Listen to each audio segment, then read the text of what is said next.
Good evening, happy साबत आप सभी को। इस वक्त मैं आप सबको इस ऑनलाइन वेस्पर सर्विस के लिए स्वागत करता हूं। और इस वेस्पर सर्विस को आरंभ करने के लिए हम सब शीश नवाएंगे और प्रार्थना करेंगे।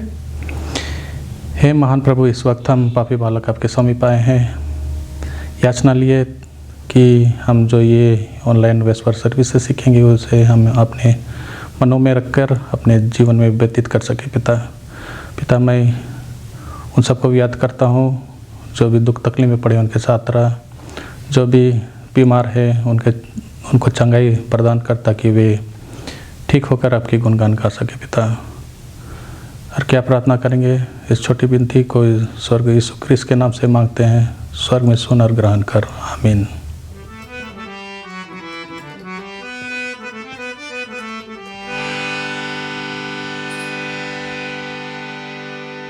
सब ज़मीन दे लोगों तारीफ करो रब दी।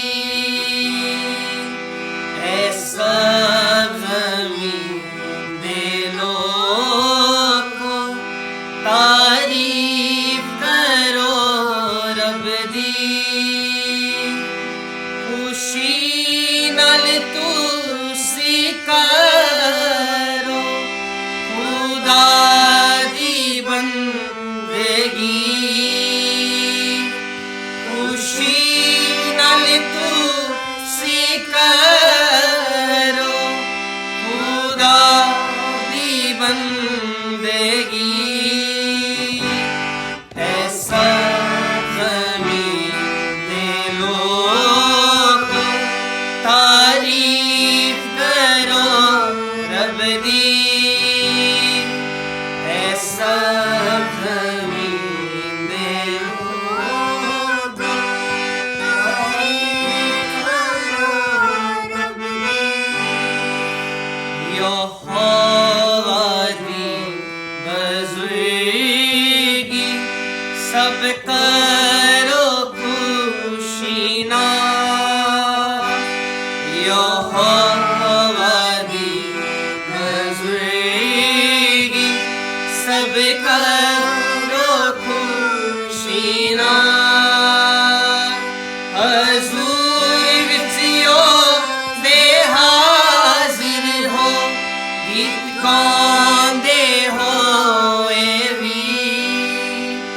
हज़ूर विच दे हाज़िर हो गीत गांदे होए वी। ऐसा ज़मीन दे लोग तारीफ करो रब दी। ऐसा ज़मीन दे लोग तारीफ करो रब दी। खुशी नाल तुसी करो खुदा दी बंदगी। खुशी नाल तुसी करो खुदा दी बंदगी। ऐसा ज़मीन दे लोग तारीफ करो रब दी। ऐसा ज़मीन दे लोग तारीफ करो रब दी। क्यों जो खुदा भला है मेहरो दी है सदा। क्यों जो खुदा भला है मेहरो दी है सदा। ते ओदी वफादारी सदा तिकर रहिंदी वी। ते ओदी वफादारी सदा तिकर रहिंदी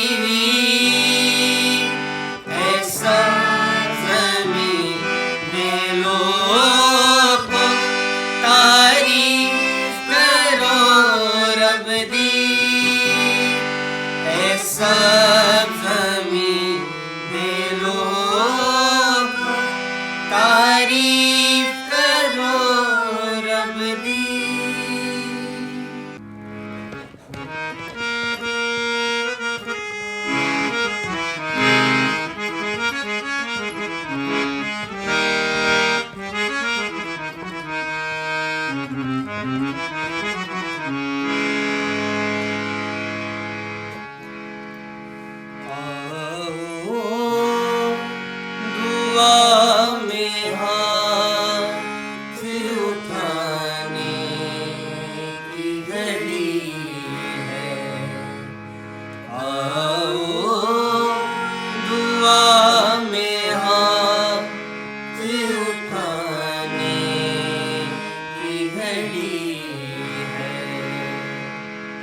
इब्ने खुदा को दिल में, इब्ने खुदा को दिल में बसाने की घड़ी है।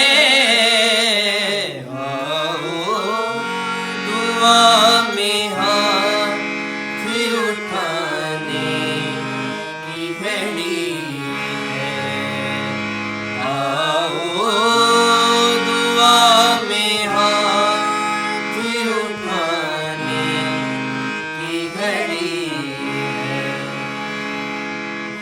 झूठे खुदाओं की प्रस्तीश नहीं करते, हम झूठे खुदाओं की प्रस्तीश नहीं करते, हम झूठे खुदाओं की प्रस्तीश नहीं करते, हम झूठे खुदाओं की प्रस्तीश नहीं करते। सारे जहां को आज बताने की घड़ी है, सारे जहां को आज बताने की घड़ी है। इब्ने खुदा को दिल में, इब्ने खुदा को दिल में बसाने की घड़ी है। आओ दुआ में हाथ उठाने की घड़ी है।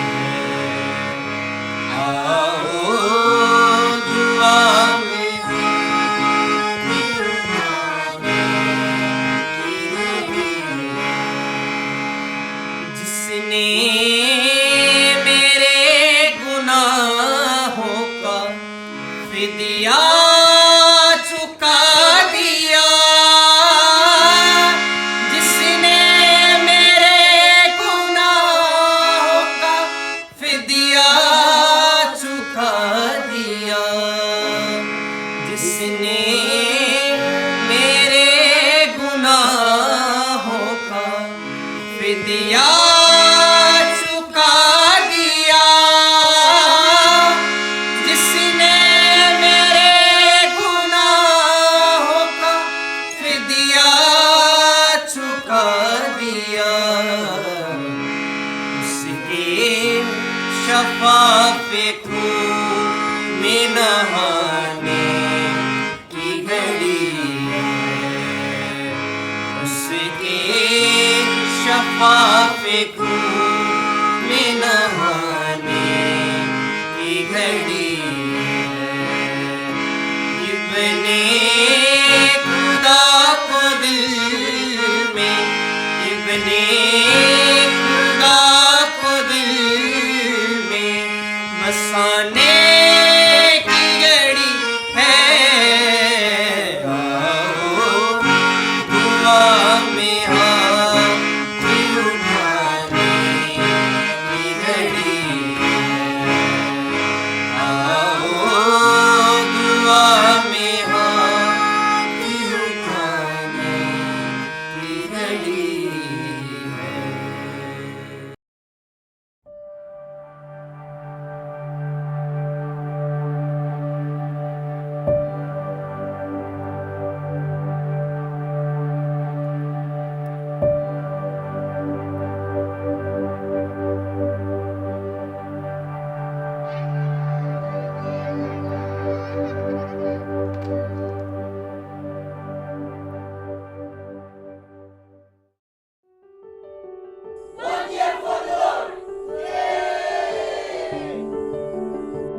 1000 Missionary Movement India exists to protect the Adventist young people from the evil influences of the world and to quickly finish the gospel work, particularly in the unentered territories of the Southern Asia division. And finally, to strengthen the local churches with a volunteer missionary spirit.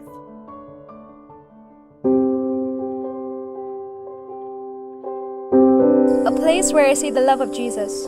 An opportunity for me to serve the Lord. A chance to love God more. A place where I encounter Jesus. Where I experience miracle. The 1000 Mission Movement let me discover the purpose of my life. 1000 MMI trains and equips young people in physical, mental, social, and spiritual aspects of life.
Come be a part of this 1000 missionary movement.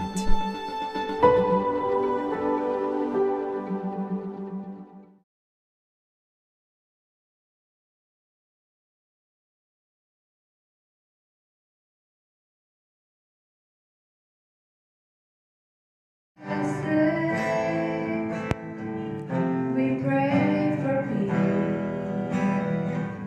convert for family, protection while we sleep.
Daniel के 70 सप्ताह यीशु मसीह की भविष्यवाणी Daniel के 9 अध्याय उसके 24 से 27 आयत में पाई जाती है। हम इस भविष्यवाणी को पहले 69 सप्ताहों में शीघ्रता से देखेंगे और फिर हम अंतिम शेष सप्ताह को और करीब से देखेंगे, जिसे समझना हमारे लिए महत्वपूर्ण है ताकि हमसे कोई गलती ना हो। मानव जाति के लिए प्रभु का प्रेम इस भविष्यवाणी का केंद्र है, क्योंकि यीशु ने अपना जीवन दिया और हमारे पापों की क्षमा के लिए मारा गया।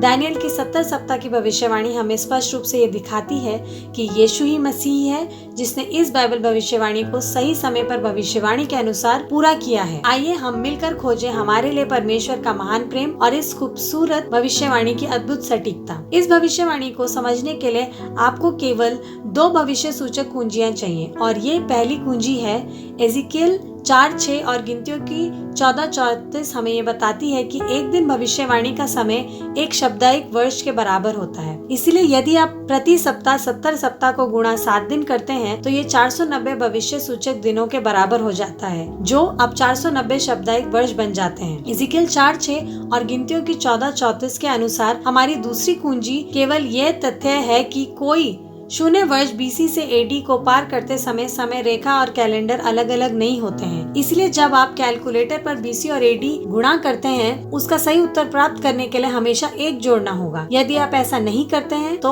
उसकी गणना 1 वर्ष कम हो जाएगी। अब आपके पास ये 2 चाबियां हैं। आइए उस भविष्यवाणी को देखें जो यरूशलेम को पुनः स्थापित करने और बनाने के आदेश से शुरू होती है। बाइबल हमें मसीह के बपतिस्मा और अभिषेक के बारे में बताती है। 69 भविष्यवाणी सप्ताह या 483 साप्ताहिक वर्ष के होंगे।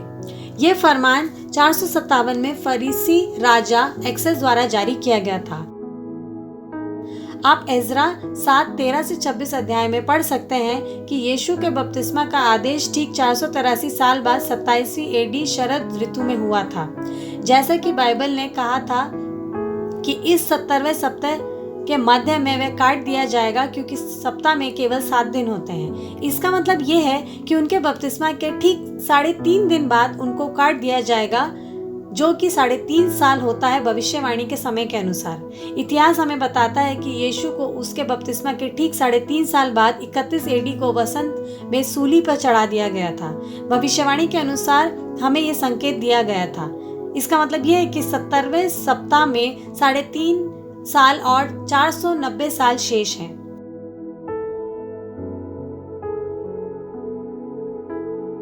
हालांकि कई यहूदियों ने यीशु को स्वीकार किया, परंतु पूरे राष्ट्र ने उसे अस्वीकार कर दिया, क्योंकि एक राष्ट्र के रूप में उनका भाग्य सील कर दिया गया था।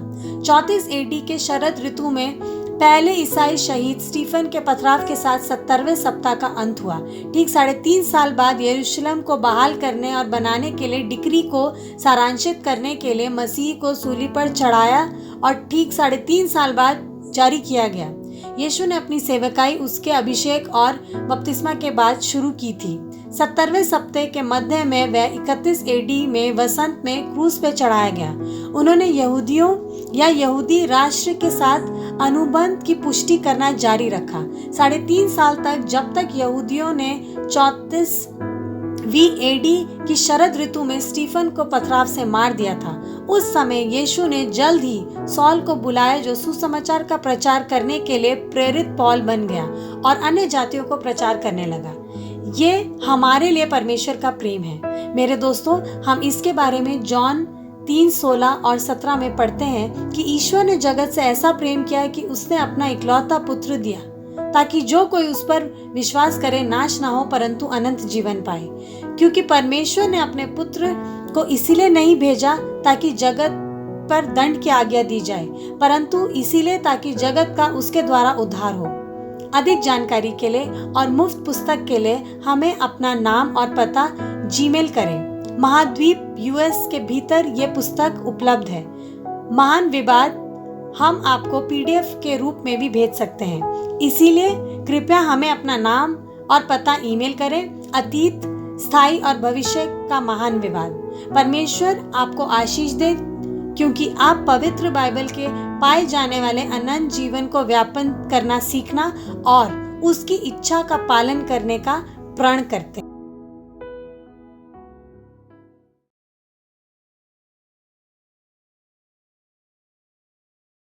आप सबका स्वागत है। ये सबत का दिन आप सबको मुबारक हो। और आइए अपने सरों को झुकाएंगे और एक प्रार्थना के साथ हम आज आगे बढ़ेंगे और इस सभा में प्रभु के साथ चलने वाले बन सकेंगे। आइए प्रार्थना करें। प्यारे परमेश्वर, बहुत धन्यवाद हैं इस खास मौके के लिए, इस खास शुभ अवसर के लिए कि हम आपकी उपस्थिति में आकर आपकी ओर ध्यान लगाकर आपके वचनों पर मनन करते हुए आपके दिखाए हुए मार्ग पर अपने कदम स्थापित करके आपके साथ चलते हुए पाए जाए। धन्यवाद हैं प्रभु कि ऐसे निराशा के दौर में भी, ऐसे अंधकार के दौर में भी आप चाहते हैं कि आपके लोग आपकी ओर देखकर, अपने अंधकार की नहीं आपकी ओर देखकर उम्मीद में जिएं, आशा में जिएं, विश्वास में जिएं, भय में ना जिएं। धन्यवाद हैं प्रभु इस मौके के लिए जब आपके अजीज इकट्ठा होते हैं, प्रार्थना करते हैं, अपने दिलों को आपके सामने खोल कर रखते हैं।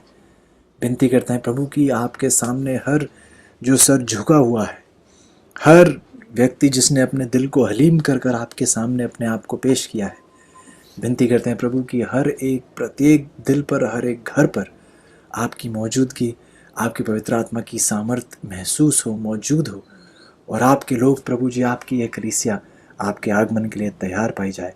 क्योंकि ये सारी आशीषें हम विश्वास के साथ धन्यवादी समेत प्रभु यीशु के नाम से मांगते हैं, आमीन। एक बार फिर आप सबका स्वागत है और प्रभु के बहुत ही धन्यवादी हैं कि उन्होंने हमारे लिए इन सभाओं का आयोजन किया है कि हम बार बार इकट्ठे हो सकते हैं, प्रभु के वचनों पर ध्यान लगा सकते हैं और उन्हीं की बताई हुई बातों पर मन लगाते हुए हम उनके आगमन के लिए तैयार हो सकते हैं। तो आपका स्वागत है।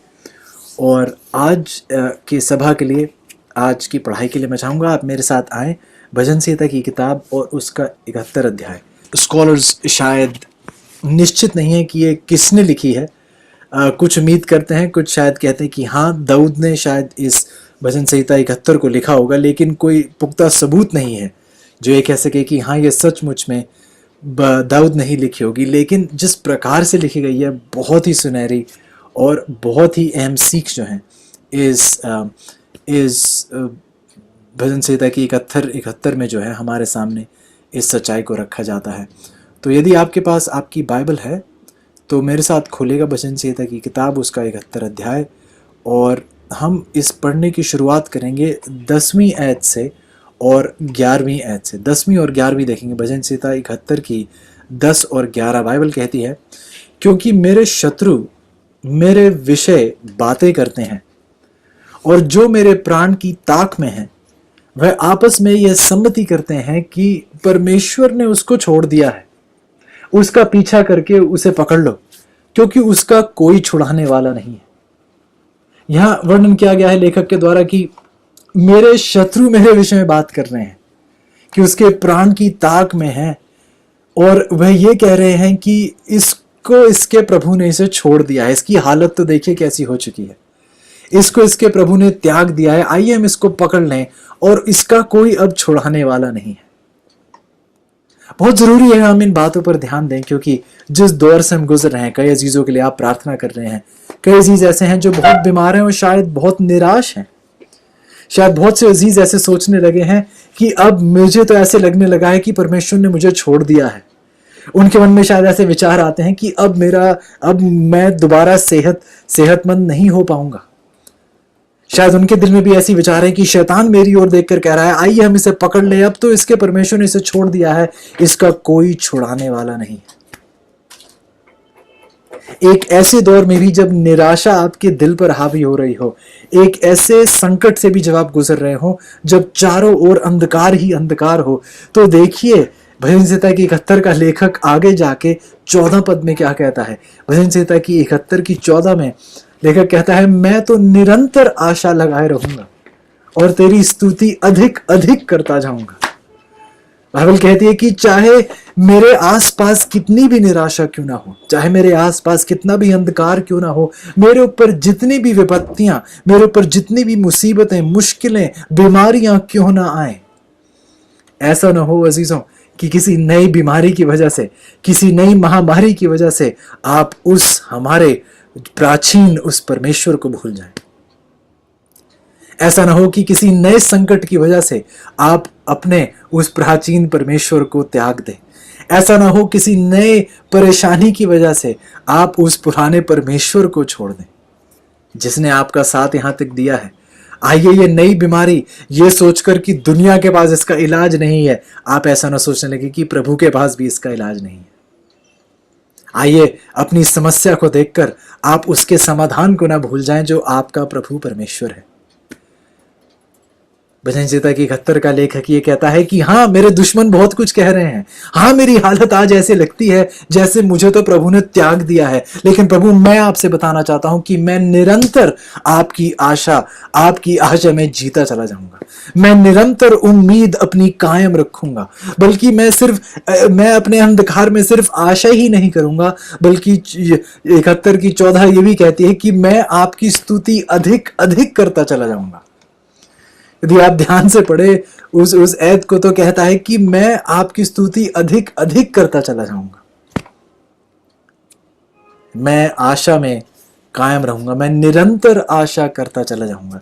ये शब्द जिस शब्द का प्रयोग किया गया है, खासतौर से इब्रानी भाषा में जिस शब्द का प्रयोग किया गया है निरंतर, यदि आप उसे इब्रानी भाषा में देखें तो बहुत अहम एक शब्द है। अंग्रेजी में उसका अनुवाद किया गया है कि I will hope in you continually.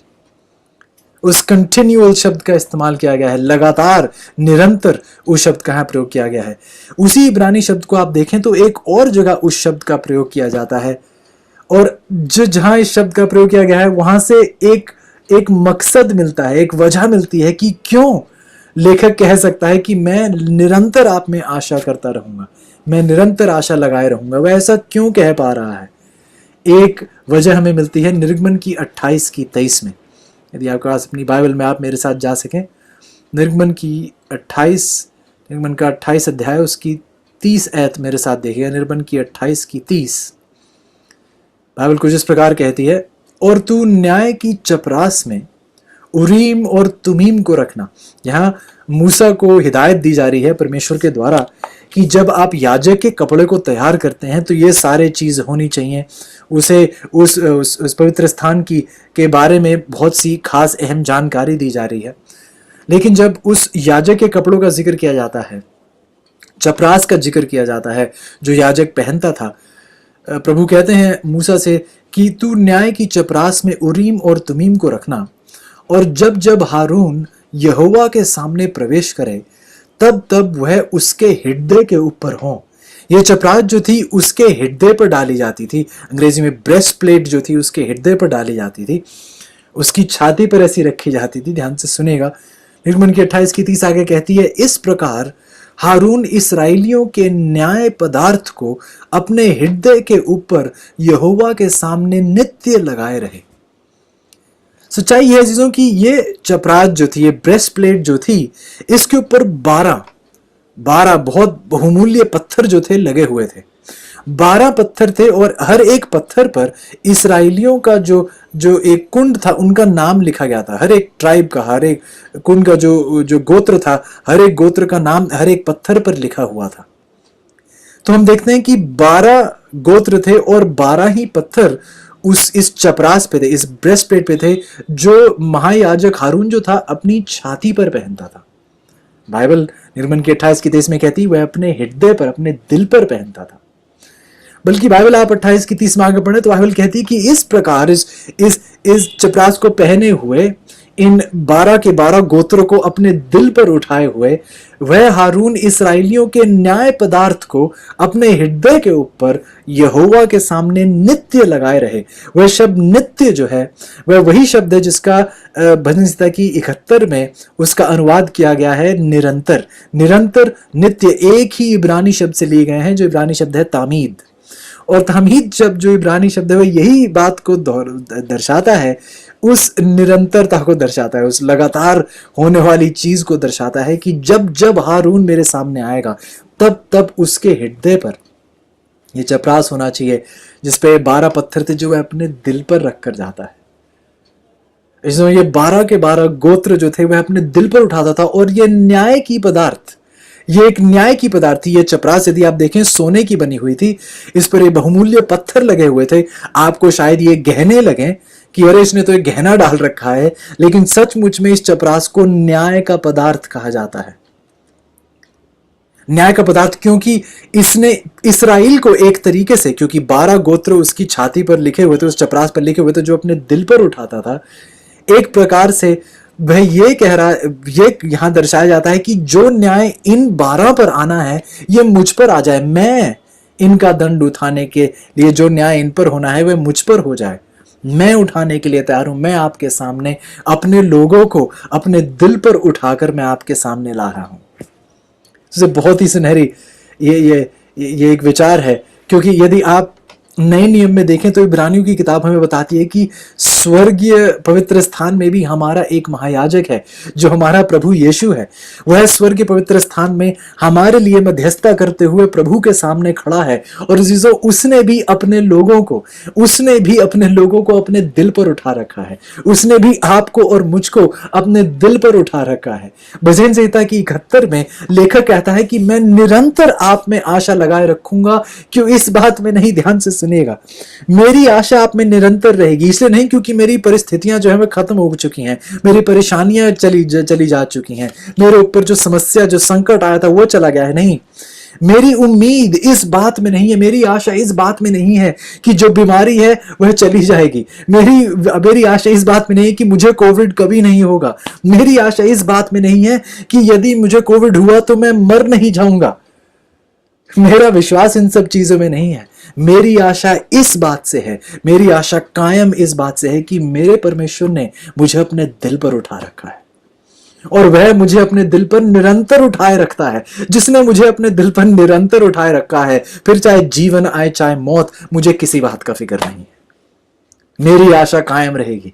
कहने दो दुनिया को जो कहना है मेरे बारे में, मेरी आशा कायम रहेगी, क्योंकि मेरा नाम उसके दिल पर कायम है।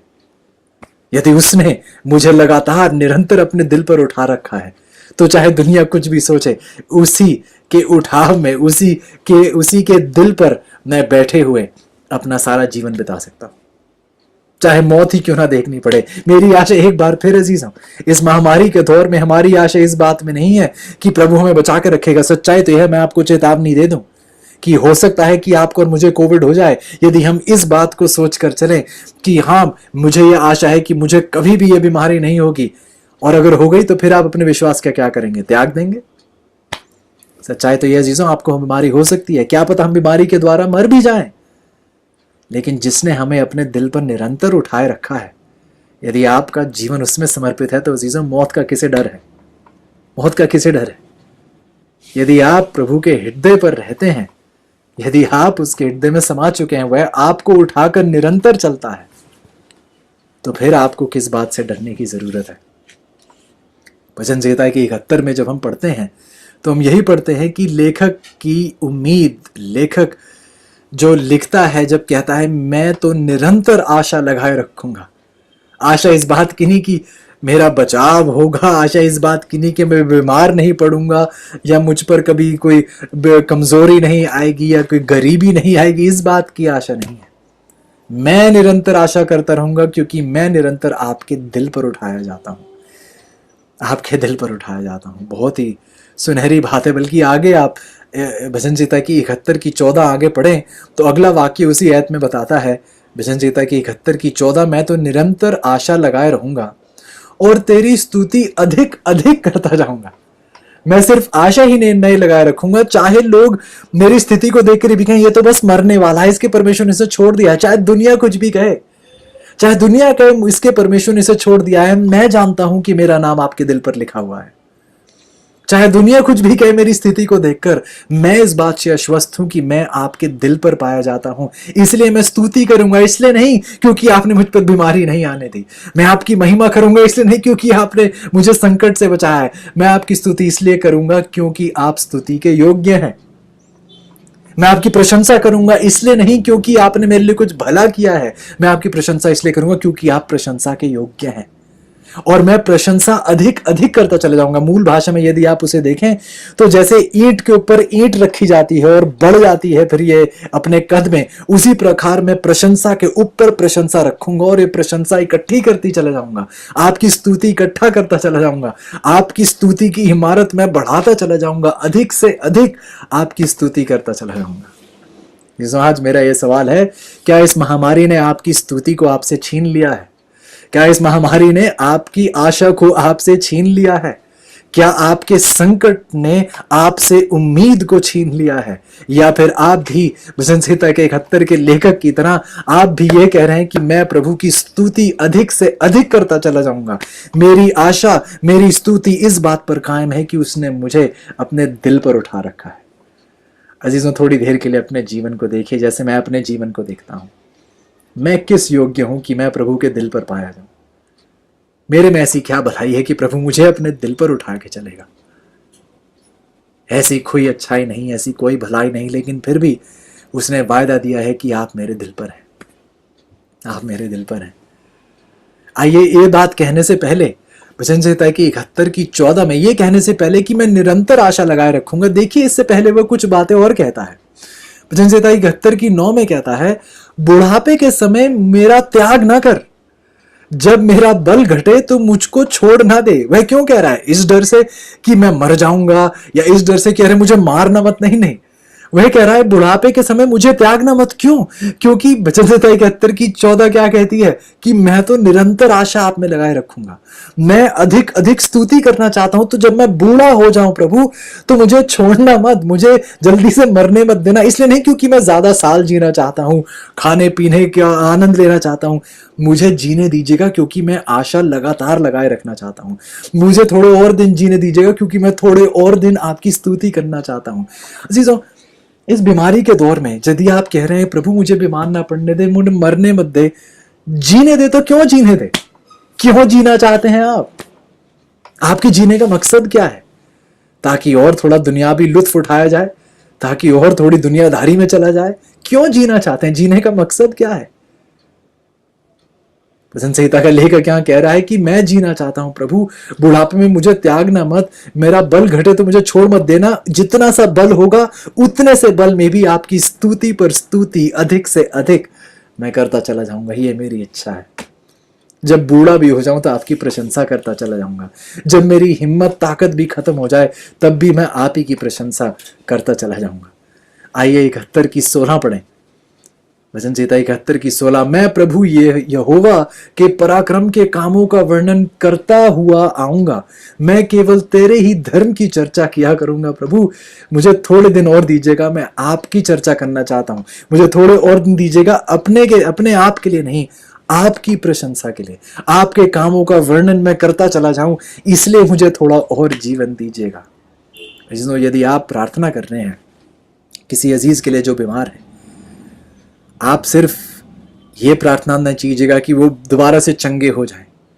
चंगाई सिर्फ एक शारीरिक चंगाई के लिए प्रार्थना मत कीजिएगा। दुआ कीजिएगा कि प्रभु इस बार जब वह अपने उस बिस्तर से उठें तो वह अपने पाप के उस बिस्तर से भी उठ खड़े हों, कि जब आप उन्हें जिलाएं तो उन्हें सिर्फ एक शारीरिक रूप से ना जिलाएं, उनको अपने आत्मिक रूप से भी आप उनको एक उन्नति दें, एक नई शुरुआत दें। एक हमारे अजीज हैं जो बहुत बीमार पड़े, उन्हें कोविड हुआ, ऑक्सीजन सैचुरेशन 53 तक जा पहुंचा था। उनके लंग्स जो थे वह 85% जो है बिल्कुल इन्फेक्ट हो चुके थे, बहुत ही गहरी समस्या में थे, उनका घर परिवार बहुत परेशान था। लेकिन आज वह भाई अपने घर पर हैं, ना उन्हें ऑक्सीजन सपोर्ट की ज़रूरत है। 53 बहुत लो होता है अजीज़ों, और इतने लो होने के बाद भी उनका ऑक्सीजन लेवल, आज वह अपने घर पर हैं, ऑक्सीजन सपोर्ट पर नहीं है और प्रभु का आनंद ले रहे हैं। और उन्होंने मुझे कहा कि मुझे डॉक्टर्स ने कहा था कि ये आपका नया जीवन है, ये आपका दूसरा जीवन है, बल्कि में डॉक्टर्स ने मुझे कहा। और ये कहते हुए शायद उनकी आंखों में आंसू भी आ गए, ये बताते हुए कि प्रभु ने मुझे ये दूसरा जीवन दिया है। अजीजों, ये बीमारी आई उनके जीवन पर, लेकिन ये बीमारी एक जागृति लेकर आई उनके जीवन में। आइए हम सिर्फ शारीरिक चंगाई की प्रार्थना ना करें अपने लोगों के लिए, आइए हम विनती करें प्रभु से कि प्रभु जब इस बार आप उन्हें जिलाएं तो वह आपके पराक्रम के कामों का वर्णन करते चले जाएं, वह केवल आप ही के धर्म की चर्चा करते चले जाएं। प्रभु जी ऐसी जागृति आप हमारे अजीजों के जीवन में लाइएगा, ऐसी जागृति आप हमारे अजीजों के जीवन में लाइएगा। आइए 18 आयत पढ़ेंगे, भजन संहिता की 71 की 18। बाइबल कहती है, इसलिए हे परमेश्वर, इसलिए हे परमेश्वर, मैं बूढ़ा हो जाऊं तो मेरा बल पक जाए और मेरे बाल पक जाएं, तब भी तू मुझे ना छोड़, जब तक मैं आने वाली पीढ़ी के लोगों को तेरा बहुबल और सब उत्पन्न होने वालों को तेरा पराक्रम ना सुनाऊं। क्या आपने ध्यान से सुना? जो बहुत ही उत्साहित करने वाले शब्द हैं।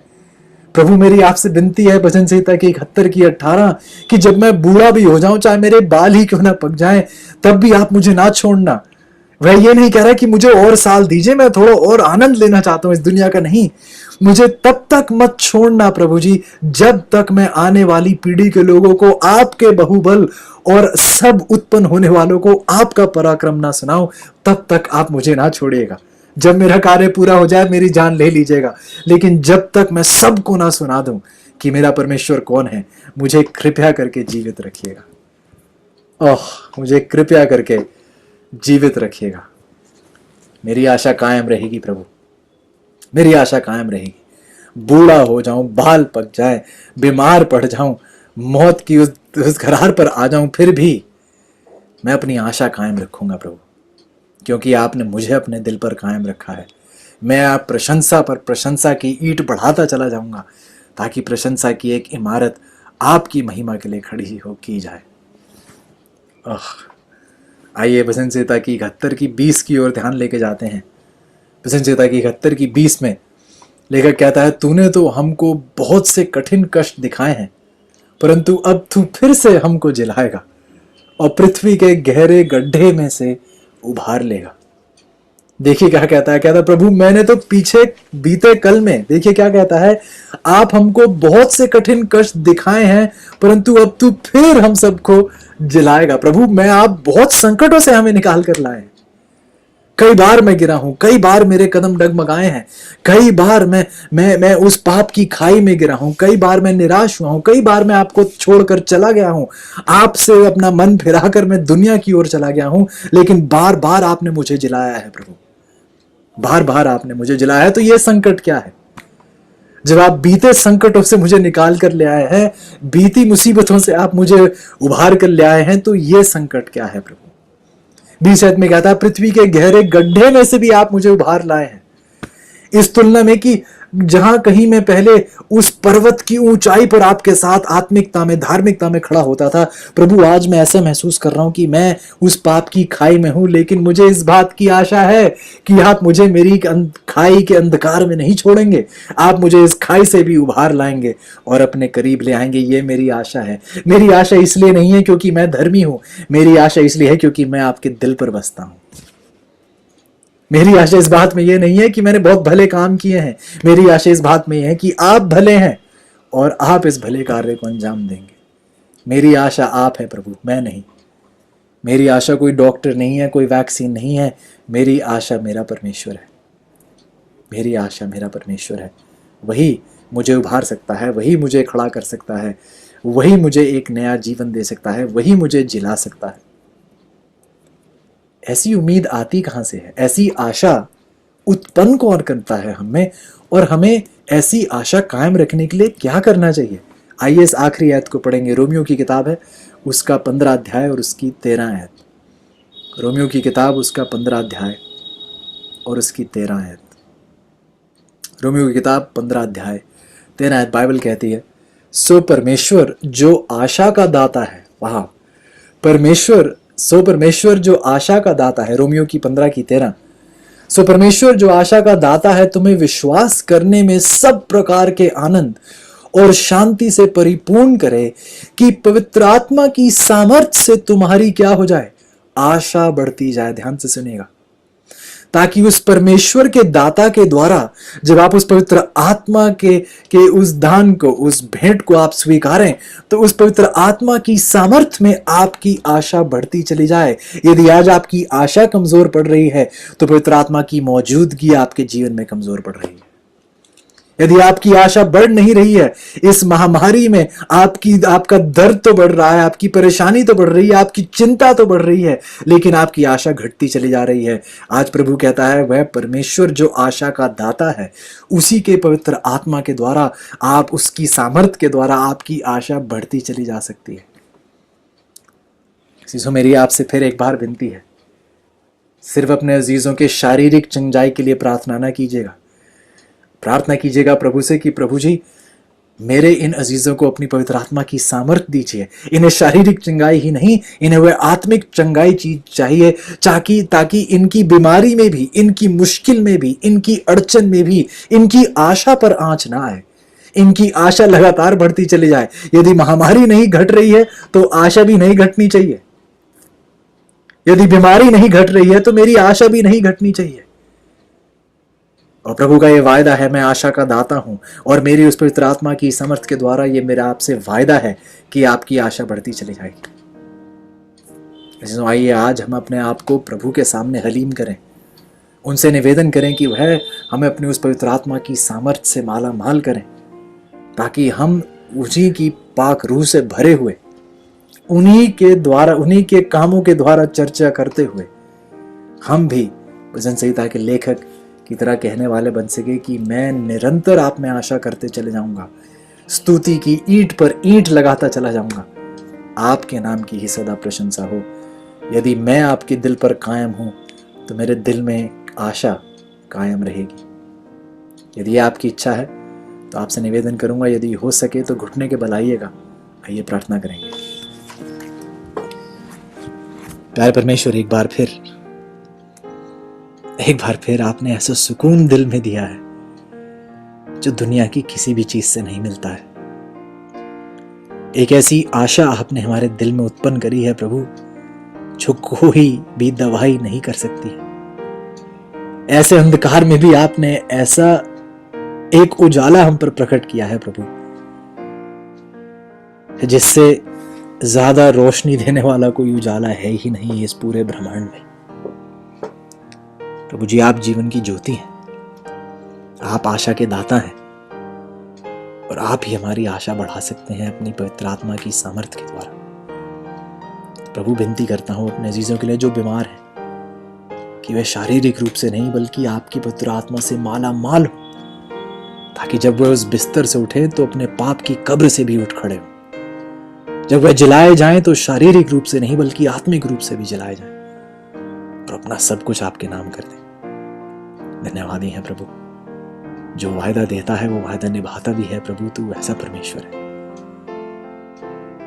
तो ये हमारी दरख्वास्त है खुदावंद की, आप अपने लोगों को अपनी मौजूदगी से परिपूर्ण करें, और बार बार जब शैतान हमें पसहिम्मत, निराश और दुखी करने की कोशिश करे, तो प्रभु हमारा ध्यान, हमारी आशा हमारे वातावरण पर नहीं, हमारी आशा इस बात पर कायम रहे कि मैं अपने प्रभु के दिल पर कायम हूं। आइए हमारी नजर वहां से ना हटे, हमारा दिल आपके साथ सदा के लिए जुड़ा रहे।